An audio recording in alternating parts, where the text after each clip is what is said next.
বাংলা সিনেমায় আমরা প্রথম দেখি নায়ককে নায়িকার ইমপ্রেস করা, অপোজিট নায়িকাকে নায়কের ইমপ্রেস করা, আবার মা বাবার ভালোবাসা, শাসন, তারপরে ভিলেনের চাল, অ্যাকশন, নায়কের অ্যাকশন, সব কিছু মিলিয়ে একটা বাংলা সিনেমা। হ্যাপি এন্ডিং হয় এমনভাবে যে নায়ক নায়িকার মিল হয়ে গেল। নায়ক নায়িকাকে যারা এক হতে দেয় নাই তারা সবাই হয়তো বা পুলিশের কাছে ধরা পড়লো, যাকে ভিলেন বলে, অথবা নায়ক তাদের মেরে ফেললো, বা অন্য বাবা মা, নায়ক নায়িকার বাবা মা মেরে ফেললো। যে কোনোভাবে নায়ক নায়িকার হ্যাপি এন্ডিং হয়ে গেল। আসলে হ্যাপি এন্ডিং কিন্তু হয় নাই। তখন সিনেমা শুরুই হয়েছে বিয়ে থেকে। বিয়ের পরের অংশটা কিন্তু আর নায়ক নায়িকার দেখায় না, শুধু মিল হওয়া পর্যন্ত দেখায়।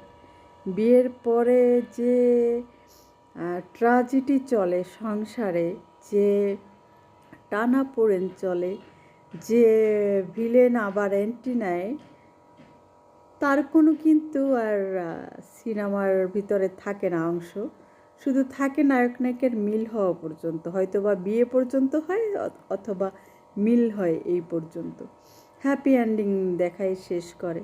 কিন্তু পরিচালকরা যে এত ভুল করে সেখানে, বিয়ের পর থেকে একটা ছবি শুরু করতো যে বিয়ের পর কি ট্র্যাজেডি হয়, কোন কোন অ্যাঙ্গেল নেয়, সেই অ্যাঙ্গেলগুলিতে শাশুড়ি থাকে, শ্বশুর থাকে, ভাসুর থাকে, দেবর থাকে, জা থাকে, ননদ থাকে, আরশি পড়শি অনেকেই থাকে। তো তখন যে নতুন করে যে ট্র্যাজেডি শুরু হয়, আসলে জীবন সেটাই। বিয়ের আগে যে প্রেম দিয়ে যে সিনেমা শুরু হয়, আসলে ওটা ইমোশন থেকে হয়, আবেগ থেকে হয়। বাস্তবতার ভিতরে এটা আসলে যায় না। বাস্তবতা যেটা, সেটা হচ্ছে বিয়ের পরে আসে। একটা মেয়ে ম্যাচিউরড হয় বিয়ের পরে, কারণ সে বাবার বাড়িতে একরকম থাকে।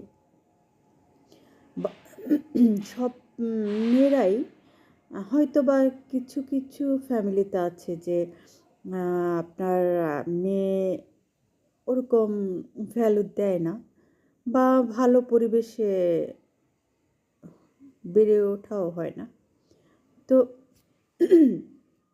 আমি যেটা বোঝাতে চাচ্ছি, যে মেয়েরা বাবার কাছে একরকম থাকে, একরকম বড় হয়, অনেক আবেগ, অনেক ইমোশন নিয়ে তারা বেড়ে ওঠে।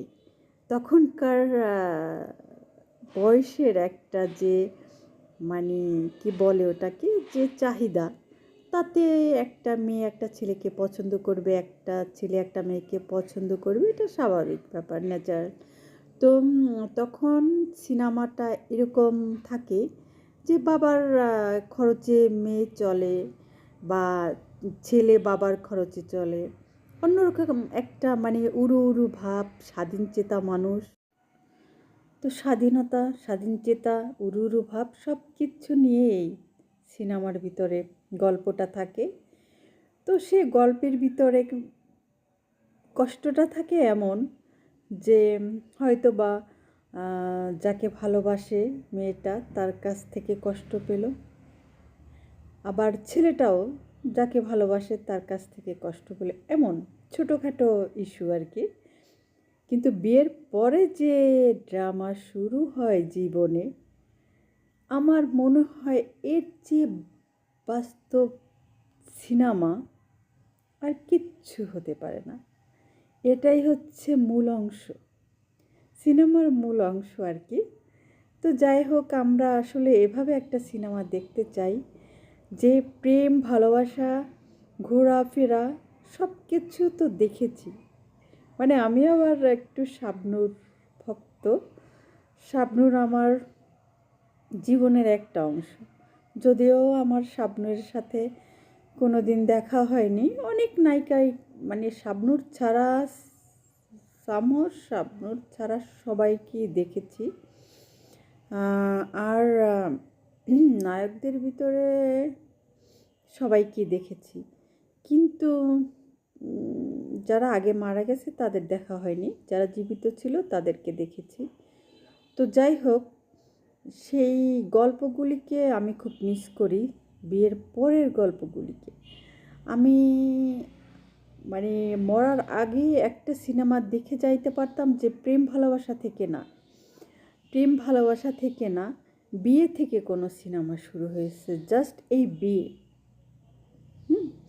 বিয়ে বিয়ের পর থেকে জাস্ট বিয়ে থেকে শুরু হয়েছে, তারপর